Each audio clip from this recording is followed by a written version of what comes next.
लाखों मांगोगे तो करोड़ों मिलेगा, बस खुश कर लो इस ग्रह को। मित्रों नमस्कार, मैं मयंक त्रिपाठी नक्षत्र रहस्य चैनल पर आप सभी दर्शकों का हार्दिक स्वागत करता हूं। आज के वीडियो में जानकारी देंगे कि धन देने वाले ग्रह कुंडली में कौन कौन से होते हैं और कौन सा उपाय करके किस ग्रह को खुश करके आप अपने जीवन से धन की कमी को दूर कर सकते हैं। एक तरीके का ये धन योग होता है कुंडली में।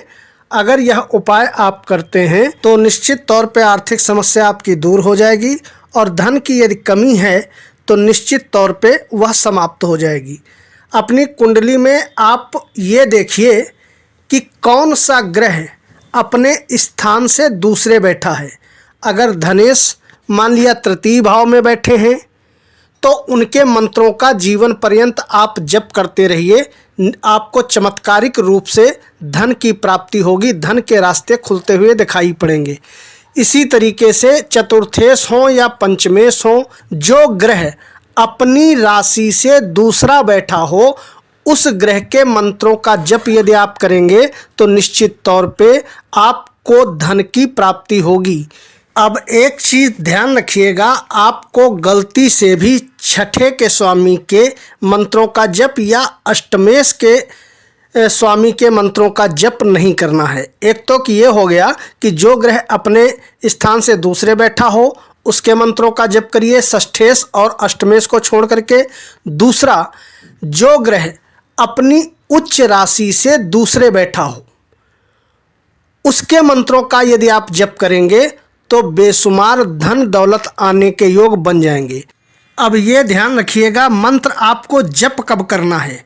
वैसे तो धनेश यदि अपने स्थान से दूसरे बैठे हों, चतुर्थेश पंचमेश में से कोई ग्रह अपने स्थान से दूसरे बैठा हो, नवमेश अपने स्थान से द्वितीय बैठे हों या दशमेश अपने स्थान से द्वितीय बैठे हों या एकादशेश अपने स्थान से द्वितीय बैठे हों या लग्नेश अपने स्थान से द्वितीय बैठे हों यानी कि धन भाव पे बैठे हों, तो इनके मंत्रों का आप जप करिए। लेकिन ध्यान रखिएगा, अगर उस ग्रह की दशा चल रही हो यानी कि महादशा, अंतरदशा या प्रत्यंतर दशा चल रही हो, उस समय यदि आप जप करेंगे उसके मंत्रों का तो निश्चित तौर पे जबरदस्त तरीके से पैसा आपके पास आएगा।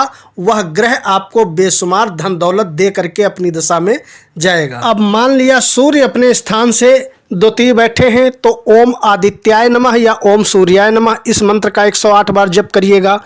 चंद्र अपने स्थान से द्वितीय बैठे हैं तो ओम सोमाय नमः या ओम चंद्रशेखराय नमः इस मंत्र का 108 बार प्रतिदिन जप करिएगा। बुध अगर बैठे हैं अपने स्थान से द्वितीय या अपने उच्च राशि से द्वितीय तो ओम बम बुद्धाय नमः या ओम गंगणपतये नमः इस मंत्र का जप करिएगा। अगर बृहस्पति अपने स्थान से द्वितीय बैठे हैं या अपनी उच्च राशि से द्वितीय बैठे हैं तो ओम ग्राम ग्रीम ग्रोम सह गुरुवे नमः या ओम गुरुवे नमः इस मंत्र का आप जप करिएगा। जबरदस्त तरीके से फायदा मिलेगा। इसी तरीके से यदि शुक्र अपने स्थान से द्वितीय या अपने उच्च स्थान से द्वितीय बैठे हैं तो ओम शुम शुक्राय नमः। अगर शनि बैठे हैं तो ओम संग शनिश्चराय नमः इस मंत्र का आप जप कर सकते हैं। ये ध्यान रखिएगा, मंत्र 108 बार की संख्या में आपको प्रतिदिन जप करना है जब तक उस ग्रह की दशा चल रही हो। मंत्र आप चाहें तो उंगलियों से गिन करके संख्या जप कर सकते हैं या अंदाज से भी आप जप कर सकते हैं। इससे आपको विशेष तौर पे फायदा मिलता हुआ दिखाई पड़ेगा। उम्मीद है वीडियो से आपको लाभ मिलेगा अगर आप उपाय करेंगे। सार्वजनिक प्रश्न है तो कमेंट करिएगा, अन्यथा अपने इष्ट देवता का नाम कमेंट बॉक्स में लिखिएगा। मयंक त्रिपाठी को अनुमति दीजिए। नमस्कार।